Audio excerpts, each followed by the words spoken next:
أشهد أن عليا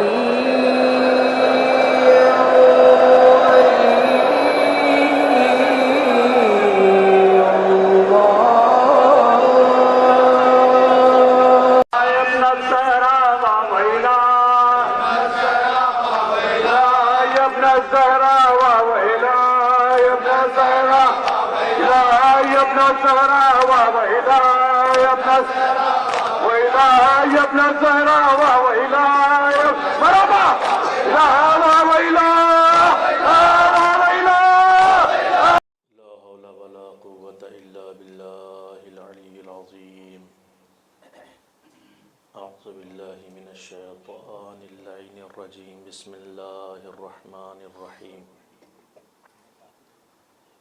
الحمد لله رب العالمين والصلاة والسلام على صاحب التاج والمعراج والبراق والعلم دافع البلاء والوباء والقحط والمرض والألم.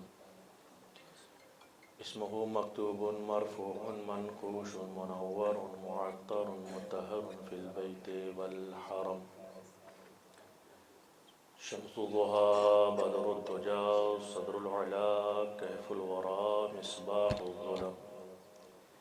جميل الشيء وشفيع الأمم والله عاصمه والبراق مركبه. سدرة المنتهى مقامه قاب قوسين سيد المرسلين ورحة للعاشقين مولانا ومولى الكونين جد الحسن والحسين محبوب رب المشرقين والمغربين أبي القاسم محمد وعلى أهل بيته الطيبين الطاهرين المعصومين المظلومين المنتخبين المنتجبين وغر الميامين الذين أذهب الله عنهم الرجس وطهرهم تطهيرا. اللهم صل على محمد وآله. ولعنة الدائمة الباقية على أعدائهم وغاصب حقوقهم ومنكر فضائلهم ومصائبهم وشجاعتهم وسخاوتهم وطهارتهم وولايتهم وجلالتهم وعظمتهم أجمعين من يومنا هذا إلى قيام يوم الدين. أما بعد فقد قال إمامنا زين العابدين عليه السلام: لا تعجبوا من قدرة الله أنا محمد ومحمد أنا. وقال محمد صلى الله عليه وآله: أنا علي وعلي أنا. كلنا من نور واحد كلنا من روح أمر الله. أولنا محمد وآخرنا محمد وكلنا محمد. صلوات بر محمد وآل محمد.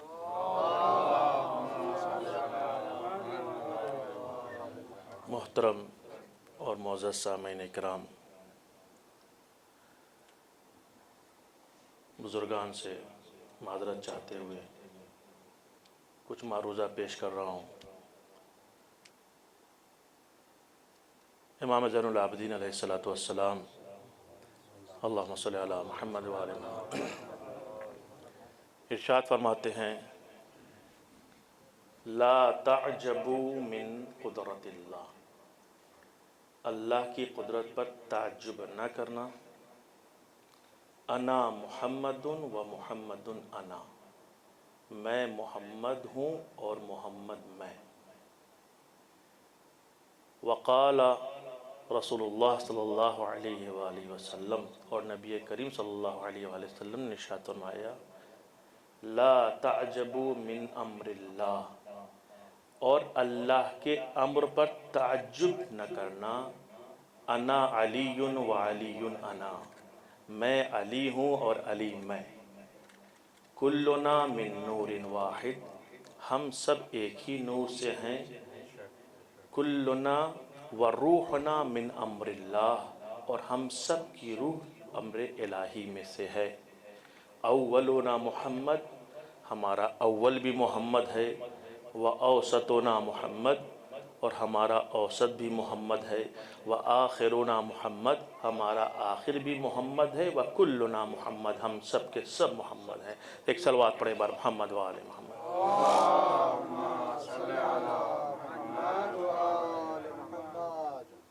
مشہور حدیث ہے، لیکن آخری کا فقرہ زیادہ مشہور ہے، شروع کے فقرے زیادہ مشہور نہیں ہیں۔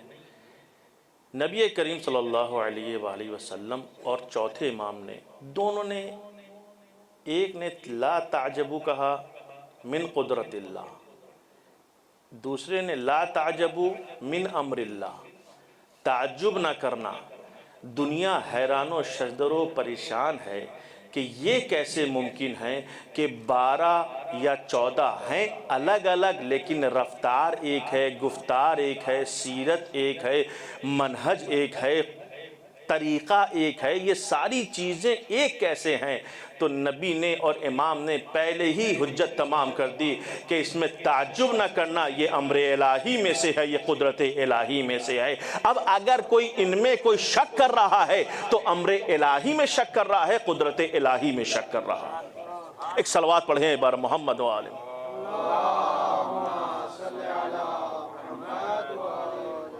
لیکن سوال گفتگو کو آگے بڑھانے کے لیے، وَأَوْسَطُنَا محمد، ایک لفظ کہ ہمارا اوسط بھی محمد ہے۔ عام طور سے دیکھا جائے تو تمام ائمہ یا معصومین جو ہمارے ہیں، ان سب کے نام الگ الگ ہیں۔ پھر یہ کیسے ممکن ہے کہ سب محمد ہیں؟ اور اگر مان بھی لیا جائے کہ چلو پہلا محمد ہے، آخری محمد ہے عصمت کی کڑی میں، لیکن اگر عصمت کی کڑی میں اوسط کو دیکھا جائے تو امام موسیٰ کاظم بنتے ہیں جو کہ نام سے محمد نہیں ہے۔ امامت کی کڑی میں اوسط کو دیکھا جائے تو چھٹے امام جعفر صادق علیہ السلام بنتے ہیں جو کہ محمد نہیں ہیں نام کے اعتبار سے۔ سوال کرنے والے نے سوال کیا کہ مولا آپ یہ بتائیے، آپ تو کہہ رہے ہیں ہم سب کے سب محمد ہیں، لیکن کسی کا نام باقر ہے، کسی کا نام حسن ہے، کسی کا نام حسین ہے، کسی کا نام جعفر ہے، کسی کا نام تقی ہے، کسی کا نام نقی ہے، یہ کیسے ہو سکتا ہے؟ تو مولا نے فرمایا عجیب داستان ہے، عجیب واقعہ ہے کہ جب سائل یہ سوال کر رہا تھا اس کے ہاتھ میں قرآن بھی تھا۔ مولا نے فرمایا یہ کیا ہے تمہارے ہاتھ میں؟ کہتا ہے مولا قرآن ہے۔ کہا کھولو، اس نے قرآن کو کھولا۔ کہا یہ بتاؤ یہ کون سا سورہ ہے؟ کہا یہ سورہ الحمد ہے۔ کہا آگے بڑھو۔ کہا یہ کون سا سورہ ہے؟ کہا یہ سورہ توبہ ہے۔ کہا اچھا آگے بڑھو، یہ کون سا سورہ ہے؟ کہا سورہ ناس ہے۔ مولا نے مسکرا کر فرمایا یہ بتاؤ سورہ الحمد کو قرآن کہہ سکتے ہو؟ کہا نہیں مولا وہ سورہ ہے، اسے قرآن نہیں کہہ سکتے۔ کہا سورہ توبہ کو قرآن کہہ سکتے ہو؟ کہا نہیں مولا وہ سورہ ہے، قرآن نہیں کہہ سکتے۔ کہا سورہ ناس کو قرآن کہہ سکتے ہو؟ کہا نہیں یہ جزء قرآن ہے، اسے قرآن نہیں کہہ سکتے۔ مولا نے کہا ٹھیک ہے قرآن کو بند کر دو۔ قرآن بند کیا، پوچھا یہ کیا ہے؟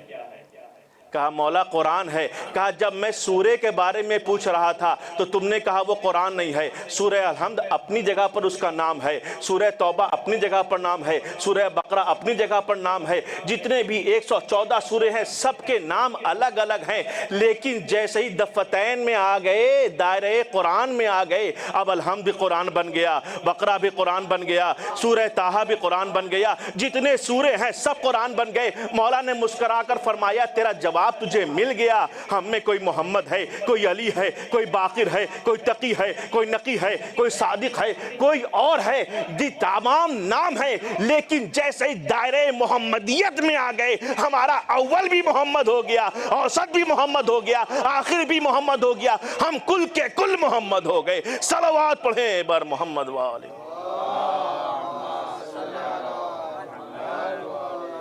تو کیونکہ دائرہ محمدیت میں آنے کے بعد مسئلہ نام کا نہیں ہے، مسئلہ کردار کا ہے، مسئلہ نام کا نہیں ہے، مسئلہ منہج کا ہے، مسئلہ نام کا نہیں ہے، مسئلہ اس کے گفتار اور رفتار سیرت کا ہے جو ایک میں نہیں سب میں برابر پائے جا رہے ہیں۔ یہ اور بات ہے افضل اور اس کو مد نظر رکھتے ہوئے ہر ایک امام کی اپنی اپنی خصوصیت ہے، اور بہرحال سب سے افضل نبی کی ذات ہے، اس میں کوئی شک و شبہ نہیں ہے۔ لیکن اب جب سب ہمارے کیا ہیں؟ محمد ہیں۔ کسی نے آیت اللہ بشیر نقوی صاحب سے میرے سامنے ہی سوال کیا کہ یہ بتائیں کتنا اچھا ہوتا جب رسول کو علی سے اتنی محبت ہے تو یہ ہر جگہ محمد محمد کیوں کہا؟ یہ تو کہنا چاہیے تھا نا کہ میرا اول بھی علی ہے، میرا اوسط بھی علی ہے، میرا آخر بھی علی ہے، ہم کل کے کل علی ہیں۔ عزیزان محترم، جواب بڑا ہی عقیدت بھرا جواب ہے کہ جب ایک علی برداشت نہیں ہو رہا ہے، حالانکہ رسول کہہ گئے ہیں، جو میں نے حدیث پڑھی ہے وہ کیا؟ انا علی و علی انا، میں ہی علی ہوں اور علی میں، یعنی اب محمد بولو یا علی بولو کوئی فرق نہیں پڑتا، کیونکہ منہج ایک ہے، ہیئت ایک ہے، وہ خلقت اور وجود کی جو ماہیت ہے وہ ایک ہے۔ اب اس جملے کی ذرا تفسیر کروں، خلقت کی چونکہ محمدیت کی جو کیفیت ہے اور ماہیت ہے وہ ایک کیسے ہے؟ آئیں، ابن عباس نے پوچھا خود رسول کریم صلی اللہ علیہ وآلہ وسلم سے، یا رسول اللہ جب آپ خلق ہوئے تو وہ کیفیت کیا تھی؟ کس طریقے سے آپ کی خلقت کی ابتدا ہوئی؟ نبی نے فرمایا جب اللہ نے چاہا کہ مجھے خلق کرے، فَتَكَلَّمَا بِكَلِمَةٍ، بس اس نے ایک کلمے کو جاری کیا، فَخَرَجَ مِنْهَا نُورًا، بس اس کلمے سے ایک نور خارج ہوا، فَتَكَلَّمَا بِكَلِمَةٍ أُخْرَى، پھر اللہ نے دوسرا کلمہ جاری کیا، فَخَرَجَتْ مِنْهَا رُوحًا، بس اس میں سے ایک اور چیز ظاہر ہوئی، خارج ہوئی، وہ کیا تھی؟ وہ روح، فَمَزَجَ الرُّوحَ فَمَزَجَ الرُّوحَ، روح کو کس سے ملا دیا؟ اس پہلی والی چیز سے، فَتَكَلَّمَا بِكَلِمَةٍ، اللہ نے کلمے کو جاری کیا تو اس سے نور نکلا، دوسرا کلمہ جاری کیا، روح نکلا، روح نکلی، اب اللہ نے نور اور روح کو مز کر دیا، جو یہ ملے وہ میری ذات ہے۔ یہ نور اور کس کو؟ روح کا ملنا، یہ ذات محمد کی خلقت ہے۔ اب یہاں پر عقیدت بھرا جملہ خود نبی کریم ارشاد فرماتے ہیں، فَخَلَقَنِي، اس طریقے سے کہا کہ نور کو جاری کیا، روح کو جاری کیا اور دونوں کو ملایا، بس اس کے ملنے کی وجہ سے خلقنی وعلیہ وفاطمہ والحسن والحسین، ان دونوں چیزوں کے ملنے کی وجہ سے میرا وجود سامنے آیا، میں خلق ہوا، علی خلق ہوئے، فاطمہ خلق ہوئیں، حسن خلق ہوئے، حسین خلق ہوئے۔ میں یہاں پر دست ادب جوڑ کر کہوں گا یا رسول اللہ، سائل سوال کرنے والا تو یہ پوچھ رہا ہے آپ کی خلقت کیسے ہوئی؟ آپ کی خلقت کیسے ہوئی؟ آپ فرما رہے میری خلقت اس طریقے سے ہوئی، علی کی بھی ایسی ہی ہوئی، فاطمہ کی بھی اسی طرح ہوئی، حسن و حسین کی بھی اسی طرح خلقت ہوئی۔ میں کہوں گا یا رسول اللہ ایسا کیوں ہے؟ عجب نہیں، آواز رسول آئے کہ جب سننے والے محبت بھرے انداز میں سنتے ہوں تو فضیلت پڑھنے کا ہی اپنا انداز ہوا کرتا ہے۔ قرآن میں بھی یہ موجود ہے کہ موسیٰ سے پوچھا گیا کہ یہ عصا کیا کرتے ہو؟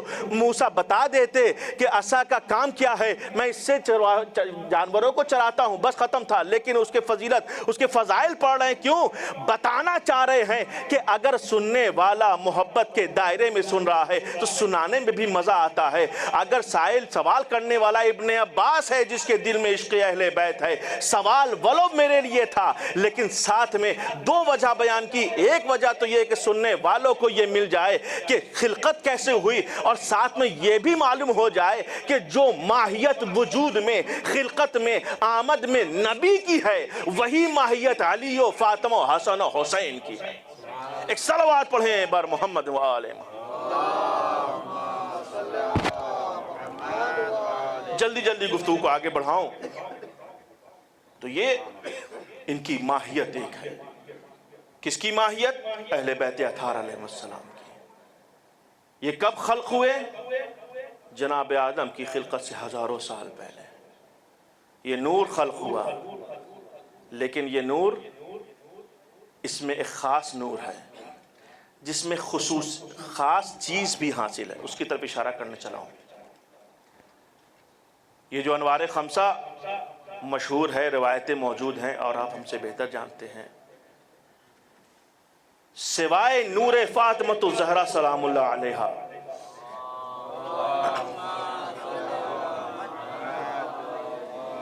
جتنے بھی نور ہیں انوار خمسہ میں سے، یہ سارے نور کس میں منتقل ہوئے؟ جناب آدم کے پتلے میں۔ یہی مشہور ہے نا کہ نور اہل بیت جناب آدم کے پتلے میں شامل ہوا اور اس لائق بنا کہ وہ سجدہ کے لائق بن گیا۔ عزیزان محترم، لیکن ایک روایت میں نے پڑھی کہ جس میں یہ لکھا ہے کہ تمام نور داخل نہیں ہوئے، انوار خمسہ میں سے نور فاطمہ جناب آدم میں داخل نہیں ہوا تھا۔ عزیزان محترم، یہاں پر ایک سوال پیدا ہوتا ہے کہ پھر جناب فاطمہ زہرا سلام اللہ علیہ کا نور تھا کہاں؟ ایک دوسرا سوال یہ پیدا ہوتا ہے کہ کیا نور کا جناب آدم میں داخل ہونا شرف تھا نور کے لیے؟ تو کیا نعوذ باللہ اس شرف سے محروم نہیں بی بی زہرا سلام اللہ علیہ؟ اس توجہ چاہتا ہوں، دونوں کا جواب سامنے ہے، روایتوں میں ہی موجود ہے۔ نور زہرا سلام اللہ علیہ جناب آدم کے صلب میں داخل نہیں ہوا، بلکہ کہاں تھا؟ ساق عرش پر تھا، مشکات ساق عرش روایت کے جملے ہیں، اس میں جناب زہرا کا نور تھا۔ اور باقی انوار کہاں داخل ہوئے؟ صلب جناب آدم میں۔ سوال یہاں دوسرا کہ کیا انوار خمسہ کے لیے شرف تھا کہ اسلاب انبیاء میں شامل ہوئے جناب آدم کے ذریعے، یا خود انبیاء کے لیے شرف تھا؟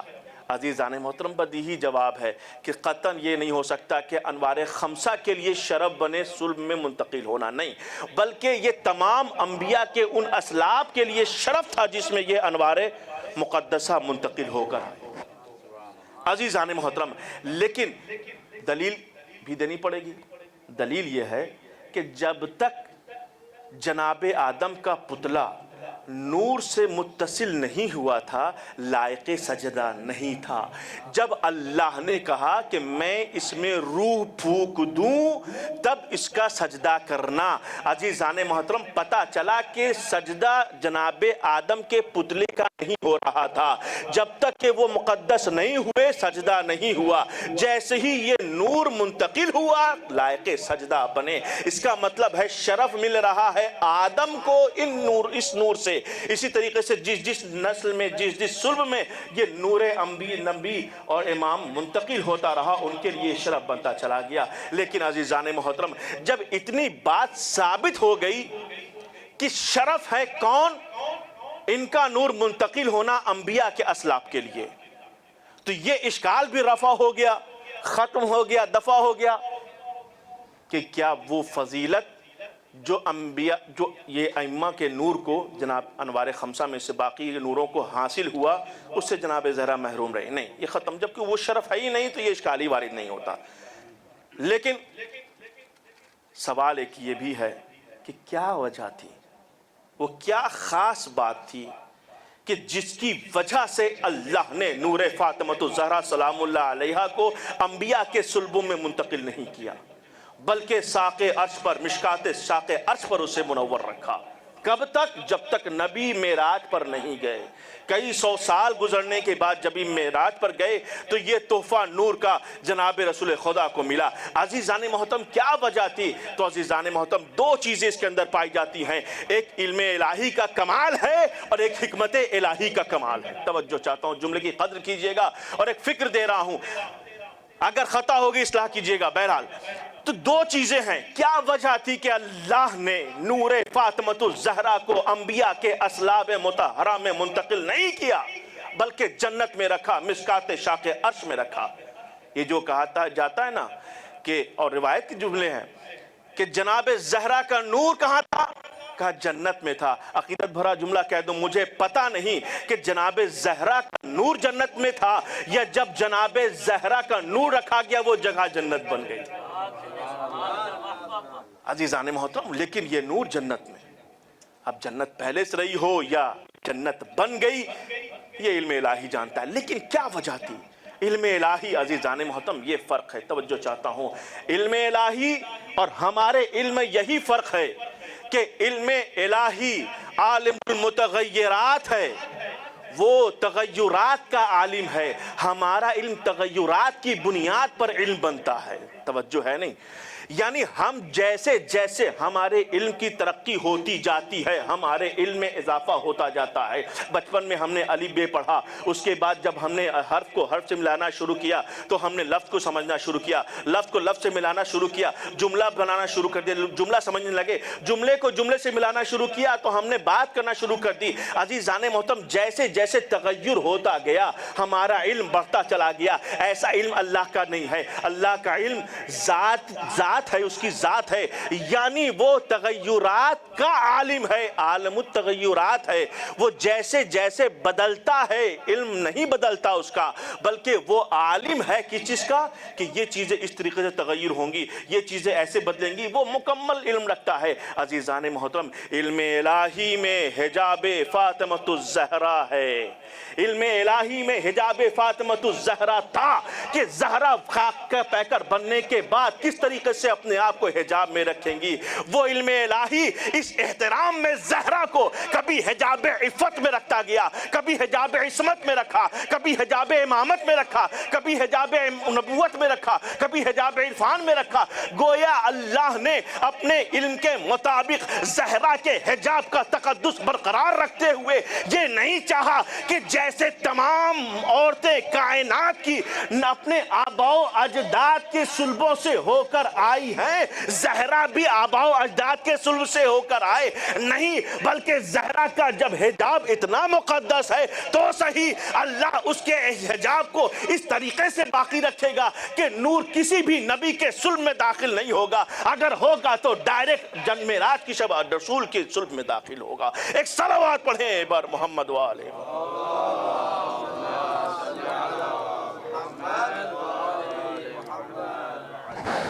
یہ حجاب علم الہی ہے جو حجاب زہرا کا تقدس کو برقرار رکھا۔ حکمت الہی کیا ہے؟ دنیا کی تمام خواتین، آسیہ ہوں، سارہ ہوں، خدیجہ ہوں، مریم ہوں، جو بھی ہوں، جتنی بھی باپردہ عورتیں ہوں، عزیزان محترم کوئی بھی یہ شرف حاصل نہیں کر سکا۔ شرف صرف کسے ملا؟ بی بی زہرا سلام اللہ علیہا کو، اور حکمت یہ تھی ساتھ میں کہ وہ نبی کا قول کہ فاطمہ سید النساء العالمین ہے۔ بھائی یہی تو فرق پیدا کرنا ہے، علم الہی، حکمت الہی، فرق کیسے پیدا کیا جا رہا ہے، ذات زہرا کو کیسے الگ کیا جا رہا ہے، سیدہ کیسے سیادت کو کیسے ثابت کیا جا رہا ہے، انہی فضائل کے ذریعے، انہی صفات کے ذریعے کہ دنیا کی ساری عورتیں کم سے کم یہ کہنے کو تو ہیں کہ وہ صلب و آباء و اجداد کے اسلاب سے منتقل ہو کر وجود میں آئیں، ولو باپردہ دنیا میں رہی ہیں، جتنی مقدس بنے، لیکن زہرا کسی بھی آباء و اجداد کے صلب سے نہیں آئی، بلکہ ڈائریکٹ جنت سے نور صلب رسالت میں آیا، رسول اعظم میں۔ عزیزان محترم حقیقت یہی ہے کہ بی بی زہرا سلام اللہ علیہا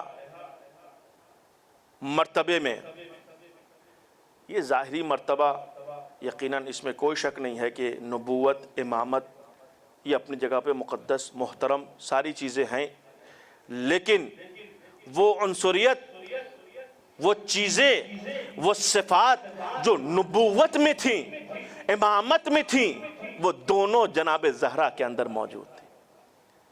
اب آپ پوچھیں کیسے؟ نبی کا فرمان ہے فاطمہ بضعۃ منی، مشہور ہے علی کا، اور خود نبی نے فرمایا کس کے لیے؟ لولا کا، اے علی آپ نہ ہوتے تو فاطمہ کا کوئی کفو نہ ہوتا۔ کیا مطلب ہے؟ سمیٹ دی فضیلت علی کو، سمیٹ دیا اپنی فضیلت کو ان دو حدیثوں میں، اور جناب فاطمہ کے فضائل کو اشکار کر دیا۔ یہ امامت کے فضائل زہرا کے اندر، نبوت کے فضائل زہرا سلام اللہ علیہا کے اندر۔ عزیزان محترم یہی تو رشک فاطمہ، ایک جملہ کہوں، کہ رشک نبوت کا نام ہے فاطمہ، رشک نبوت کا نام ہے فاطمہ۔ کیسے؟ کہا علی سے، یا علی وہ 5 فضیلتیں جو مجھے بھی نہیں حاصل ہیں وہ آپ کو حاصل ہیں۔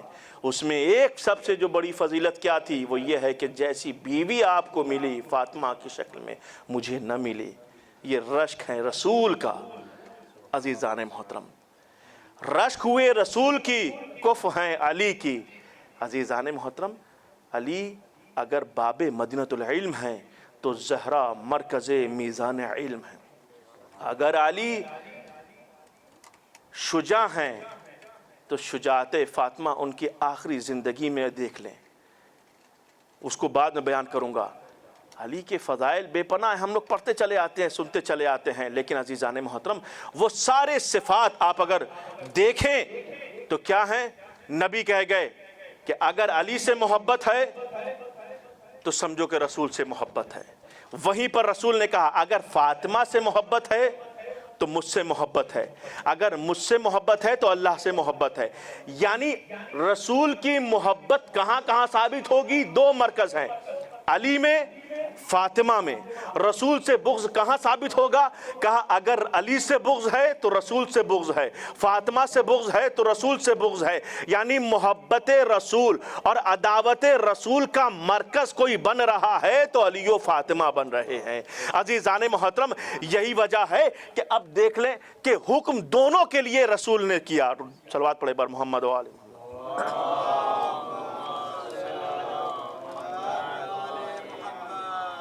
دونوں کے لیے یہ حکم رسول کی طرف سے ہے کہ جس نے علی سے محبت کی اس نے مجھ سے محبت کی، جس نے فاطمہ سے محبت کی اس نے مجھ سے محبت کی، جس نے علی سے بغاوت کی عداوت کی اس نے مجھ سے بغاوت اور عداوت کی، جس نے فاطمہ سے بغاوت کی عداوت کی اس نے مجھ سے بغاوت اور عداوت کی۔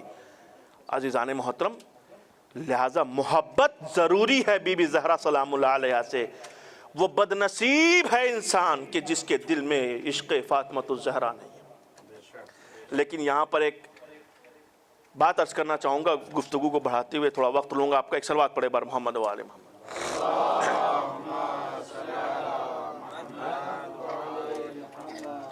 رسول نے حکم دیا محبت کرنے کا، کس سے؟ علی سے۔ کس سے؟ فاطمہ زہرا سلام اللہ علیہا سے۔ دنیا میں آپ دیکھتے جائیں، ضروری نہیں ہے کہ ہم جس سے محبت کر رہے ہوں اس کی پیروی بھی کرتے ہوں۔ دنیا کی مثالیں بہت ساری، ہم محبت کرتے ہیں تمام مومنین سے، محبت کرتے ہیں تمام احباب سے، ایک دوسرے سے محبت کرتے ہیں، لیکن ہم ان کے پیروکار نہیں، ان کے مطیع نہیں ہیں۔ تو 2 لفظیں یہاں پر آتی ہیں جو دونوں ہی رسول نے دونوں کے لیے استعمال کیا۔ ایک لفظ تھی محبت اور ایک ہے اطاعت۔ عزیزان محترم کہ اطاعت کے لیے کیا کہا؟ من اطاعنی فقد اطاع اللہ، کہ جس نے میری اطاعت کی اس نے اللہ کی اطاعت کی۔ آگے اس سے بڑھ کے کیا کہا؟ من اطاع علیا فقد اطاعنی، کہ جس نے علی کی اطاعت کی اس نے میری اطاعت کی۔ اور بی بی زہرا سلام اللہ علیہا کے لیے بھی اسی انداز میں بیان فرمایا کہ اطاعت فاطمۃ الزہرا سلام اللہ حجت ہے ہمارے لیے، کیوں نہ حجت ہوں، وہ حجت الحجج ہیں۔ عزیزان محترم جب فاطمہ حجت الحجج ہیں تو ہمارے لیے کس طریقے سے حجت نہیں بنیں گی؟ لہذا جس طرح علی سے محبت اور ان کی اطاعت ہے اسی طریقے سے فاطمہ زہرا سلام اللہ علیہا سے محبت اور ان کی اطاعت ہونی چاہیے۔ لیکن یہاں پر فرق ہے، دونوں لفظ سامنے آ گئی۔ ایک فکر دینا چاہ رہا ہوں کہ محبت میں ضروری نہیں ہے کہ اطاعت بھی ہو۔ بہت ساری مثالیں ہیں، جیسے میں نے بیان کیا کہ آپ سے محبت کرتے ہیں، آپ مجھ سے محبت کرتے ہیں، لیکن ضروری نہیں کہ آپ میری بات مانیں یا میں آپ کی بات مانوں، ٹھیک ہے۔ لیکن اطاعت، کیا اطاعت میں ضروری ہے کہ محبت بھی ہو؟ یہ بھی ضروری نہیں ہے۔ بہت ساری چیزیں اطاعت ہم کرتے ہیں، مثال کے طور پر باس کی بات ماننا، اپنے بڑے کی بات ماننا، بسا اوقات باپ کی بات بھی ماننی پڑتی ہے لیکن دل سے راضی نہیں ہوتا انسان۔ بچوں کے لیے کہہ رہا ہوں، جیسے کھیلنے کے لیے ضد کر رہے ہیں بچے، لیکن باپ منع کر رہا ہے کہ نہیں کھیلنا ہے، تو اس کو تو خیر اطاعت تو واجب ہے اس پر، لیکن پھر بھی دل سے راضی نہیں ہے لیکن ماننا پڑتا ہے۔ تو اس کا مطلب یہ ہے، یا بسا اوقات بیوی سے محبت ہے توجہ چاہتا ہوں، ہر ایک کو محبت ہے جس کی بیویاں ہیں، محبت ہے، لیکن کیا ہم اس کی اطاعت کرتے ہیں؟ نہیں کرتے۔ یعنی اس کا مطلب کہ جہاں محبت ہو وہاں اطاعت ضروری نہیں ہے، اور جہاں اطاعت ہو وہاں محبت بھی ہو یہ بھی ضروری نہیں ہے، دونوں الگ الگ چیزیں ہیں۔ عزیزان محترم، اب حکم الہی کو سامنے لائیں، اور جو رسول نے حکم دیا محبت کرنے کا اور رسول نے حکم دیا اطاعت کرنے کا، یہ دونوں جمع کیسے کرے یا رسول اللہ؟ آپ نے الگ الگ بیان کیا، ایک جگہ کہا محبت کرو، ایک جگہ کہا اطاعت کرو۔ عزیزان محترم، ممکن ہے پروردگارہ اے میرے رسول، ہو سکتا ہے کوئی یہ کہے کہ محبت والی حدیث ہم تک نہ پہنچی، اطاعت والی پہنچی، ہم نے اطاعت کر لی پر اہل بیت سے محبت نہ کی۔ کوئی کہہ سکتا ہے کہ حدیث محبت والی پہنچ گئی ہے، اطاعت والی نہیں پہنچی، لہٰذا میں نے محبت تو کر لی پر اطاعت نہیں کی۔ عزیزان محترم، قرآن کو رٹنے والوں ایک صلوات پڑھیں بر محمد و آل محمد۔ قرآن کو رٹنے والوں، رسول کے کلمات مقدسہ کی ولو تم تکذیب کرو لیکن آیات الہیہ کی تکذیب نہیں کر سکتے۔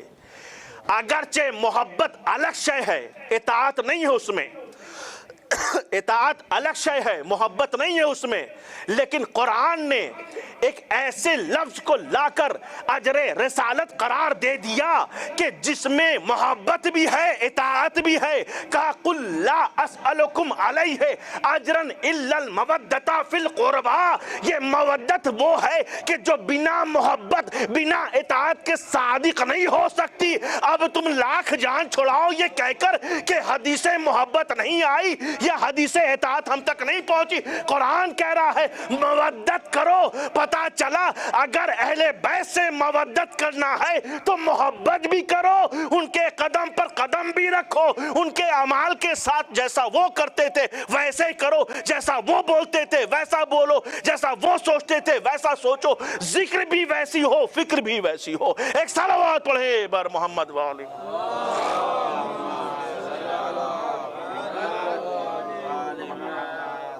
اہل بیت، یہ مودت وہ لفظ ہے، اجر رسالت ہے کہ جہاں پر محبت اور اطاعت دونوں جمع ہوں تب مودت بنتی ہے۔ عزیزان محترم، بس ایک مثال دوں، ختم دعا۔ قرآن کہہ رہا ہے وَجَعَلَ بَيْنَكُمْ مَوَدَّةً وَرَحْمَةً، اللہ نے زن و شوہر کے بیچ میں مودت اور رحمت کو رکھا ہے۔ اب آپ کہیں گے یہاں پر کیا؟ یہاں پر لفظ مودت ہے، دلیل دے رہا ہوں صرف تاکہ لوگ سمجھیں، اور یہیں سے میں مصائب کی طرف گریز کروں گا کہ مودت جہاں محبت بھی ہو اطاعت بھی ہو۔ عزیزان محترم، مودت کیا ہے؟ جہاں محبت اور اطاعت دونوں ہو۔ قرآن کہہ رہا ہے کہ میاں بیوی زن و شوہر کے بیچ میں اللہ نے مودت قرار دیا ہے اور رحمت کو قرار دیا ہے۔ عزیزان، مودت اس لیے قرار دیا تاکہ شوہر اپنی بیوی سے محبت کرے اوامر الہیہ کی اطاعت کے ساتھ، زن بیوی اپنے شوہر سے محبت کرے اوامر الہیہ کی اطاعت کے ساتھ، اور وہ اطاعت جو بیوی پر واجب ہے شوہر کے حق میں اسے وہ انجام دے۔ گویا جہاں حاکمیت کی اطاعت واجب ہو اور محبت ہو اسے مودت کہتے ہیں۔ عزیزان محترم، اب یہ کردار کس نے دیا؟ توجہ چاہتا ہوں کہ اب میاں بیوی زن و شوہر کے بیچ میں حاکمیت بھی ہے، شوہر حاکم ہے، بیوی محکومہ ہے۔ عزیزان محترم، حکومت کس اعتبار کی ہو؟ حکومت ظالمانہ نہیں ہونی چاہیے، حکومت جابرانہ نہیں ہونی چاہیے۔ حکومت کیسی ہو؟ وَرَحْمَتً، رحمت والی ہو۔ اگرچہ خدا نے تمہیں بیوی کا حاکم بنا دیا ہے، اگر خدا نے تمہیں بیوی کا سرپرست بنا دیا ہے، اب ظالم نہ بننا، حاکم بنے ہو ظالم نہ بننا، رحمت کا دروازہ کھولے رکھنا۔ عزیزان محترم، رحمت کا دروازہ ایسے کھولے رہنا کہ اگر خطا کر جائے تو کم سے کم یہ مودت کے لفظ پر نہ جانا، رحمت کی لفظ پر آ کر دیکھنا کہ خدا نے صرف مودت میں حاکمیت نہیں رکھی ہے بلکہ رحمت کو اضافہ کر کے بتایا ہے، محبت بھی ہو اور رحمانیت بھی ہو، رحم بھی ہو۔ عزیزان محترم، اب کس طریقے کا رحم ہونا چاہیے، کیسی محبت ہونی چاہیے؟ یہ محبت اور رحمت اگر کردار میں دیکھنا ہے تو کہیں اور نہیں جانا پڑے گا، وہ کردار اہل بیت میں ہی دیکھنا پڑے گا۔ شوہر ہیں تو کس انداز میں، بیوی ہیں تو کس انداز میں۔ عزیزان محترم، محبت ہو تو ایسی ہو کہ اگر شہادت کی خبر ملے تو مسجد سے اٹھتے ہی اس طریقے سے بھاگے گھر کی طرف کہ جس سے پتہ چلے کہ اس طریقے سے محبت ہے۔ عزیزان محترم، جب زہرا کی شہادت کی خبر ملی ہے علی کو، ایک مرتبہ مسجد سے بل اٹھے اور اس طریقے سے تیزی سے گھر کی طرف بڑھے۔ تاریخ بتاتی ہے کہ زہرا سلام اللہ علیہا کی اس غم کے جملے کا، اس مسائل کو، اس شہادت کی خبر کو سن کر علی بے چین تھے، تڑپ رہے تھے۔ یا زہرا، یا زہرا کہہ کر آگے بڑھتے ہیں، کبھی زمین پر گر جاتے ہیں، پھر کھڑے ہوتے ہیں، یا زہرا، یا زہرا کہہ کر پھر آگے بڑھتے ہیں، پھر زمین پر گر جاتے ہیں۔ یہ محبت تھی علی کی عزیزان محترم زہرا سلام اللہ علیہا کے ساتھ، کہ محبت تھی عزیزان محترم۔ ہاں، قریب آتے ہیں بی بی زہرا سلام اللہ علیہا کے، یہ وہ وقت ہے ابھی شہادت نہیں ہوئی ہے، یہ شوہر بیوی سے باتیں کر، بیوی سے بات ہو رہی ہے۔ کیا باتیں ہو رہی ہیں عزیزان محترم؟ یہ دیکھیں کردار زہرا سلام اللہ علیہا، جتنی بھی مشکلات تھیں کبھی بھی علی پر ظاہر نہیں کیا، لیکن آخری وقت میں اگر کچھ وصیت کی ہے علی سے تو کہتی ہیں، اے میرے والی و وارث، اے میرے آقا، کچھ وصیتیں ہیں زہرا کی۔ پہلی وصیت تو یہ ہے کہ اگر میرے بچوں سے، یہ ماں کی شفقت والا بھرا جملہ ہے، کہتی ہیں کہ اے علی، اگر میرے بچوں سے کوئی خطا ہو جائے تو میرا خیال کرتے ہوئے میرے بچوں کو نہ ڈانٹیے۔ اے علی، زہرا کو قرآن کی تلاوت بہت پسند ہے، اگر وقت ملے تو مجھے دفن کرنے کے بعد آ کے میری قبر پہ فاتحہ اور قرآن کی تلاوت پڑھ کرتے رہیے گا۔ اے علی، زہرا کو رات میں غسل دیجئے گا، رات میں کفن پہنائیے گا، رات میں دفن کیجئے گا۔ اے علی، زہرا کی ان وصیتوں کو یاد رکھیے گا۔ اللہ اکبر، اللہ اکبر۔ وصیت پر عمل کرتے ہوئے تاریخ بتاتی ہے کہ امیر کائنات جناب زہرا کی شہادت کے بعد جناب زہرا کی قبر پر جا کر روز رات میں تلاوت کیا کرتے تھے۔ ایک مرتبہ تلاوت کر رہے تھے تو اچانک قبر زہرا میں زلزلہ آیا۔ عزیزان محترم، جیسے ہی زلزلہ محسوس کیا علی گھبرا گئے، کہتے اے بی بی کیا ہوا، اے بی بی کیا ہوا؟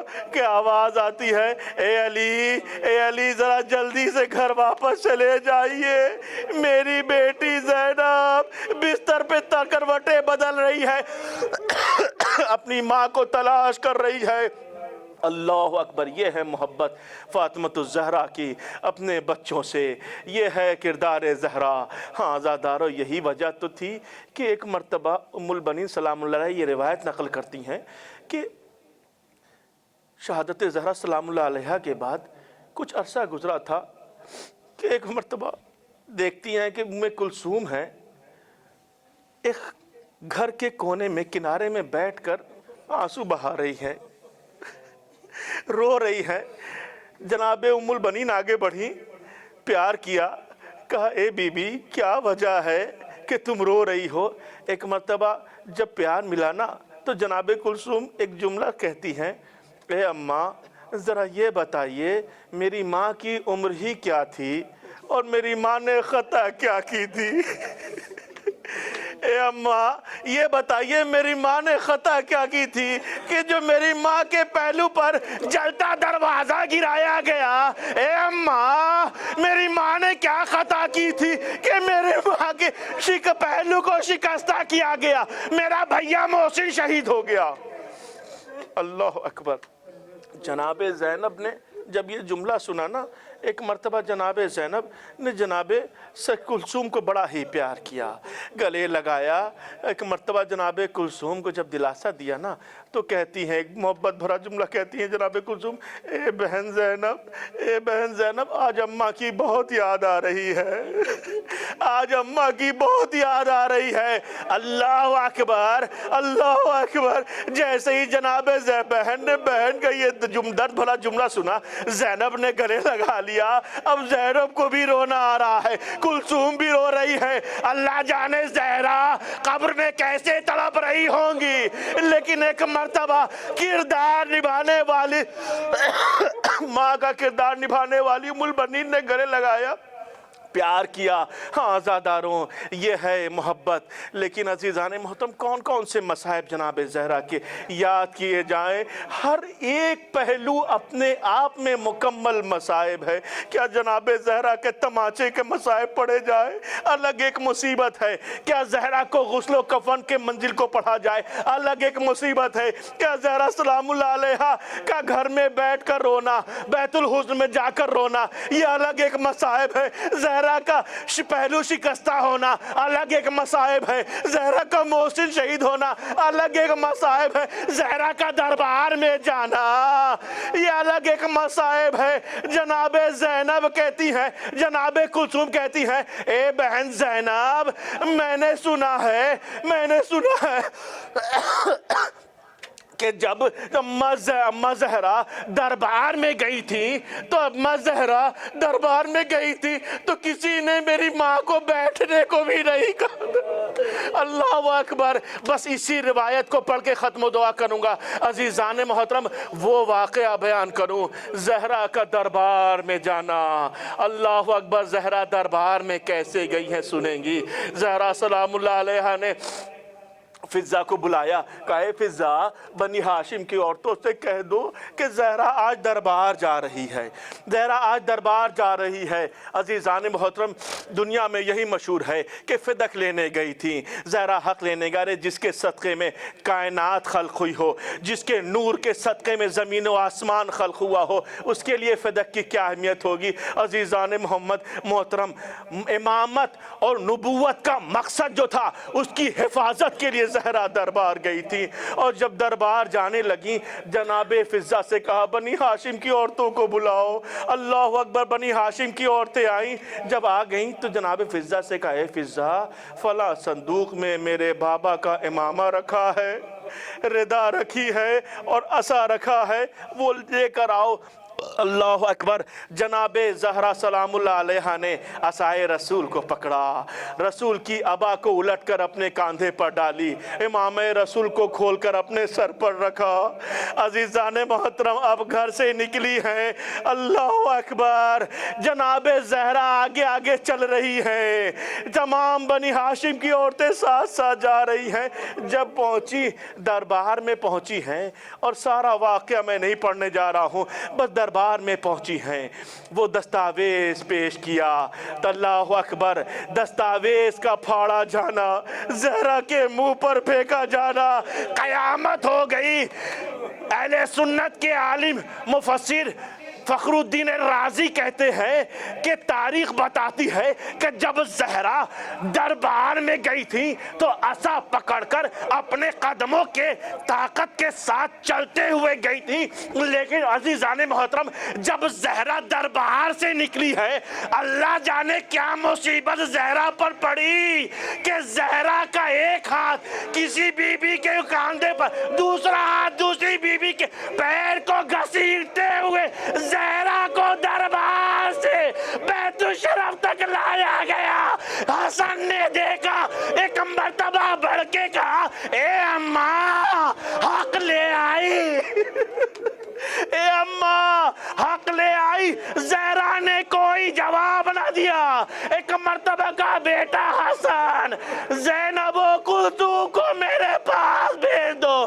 ارے زینب و کلثوم کو بلایا، کہا اے میری بیٹیوں، میرے بابا نے مجھ سے وصیت کی تھی، اے زہرا تم دربار جاؤ گی اور تمہاری بیٹیاں بھی دربار جائیں گی۔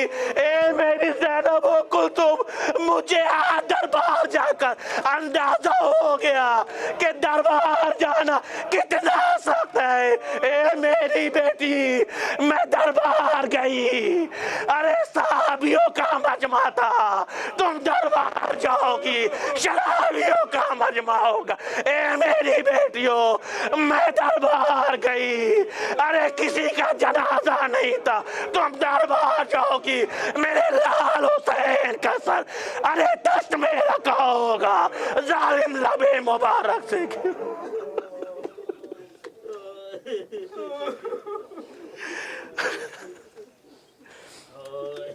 وَسَيَعْلَمُ الَّذِينَ ظَلَمُوا أَيَّ مُنْقَلِبٍ يَنْقَلِبُونَ إِنَّا لِلَّهِ وَإِنَّا إِلَيْهِ رَاجِعُونَ۔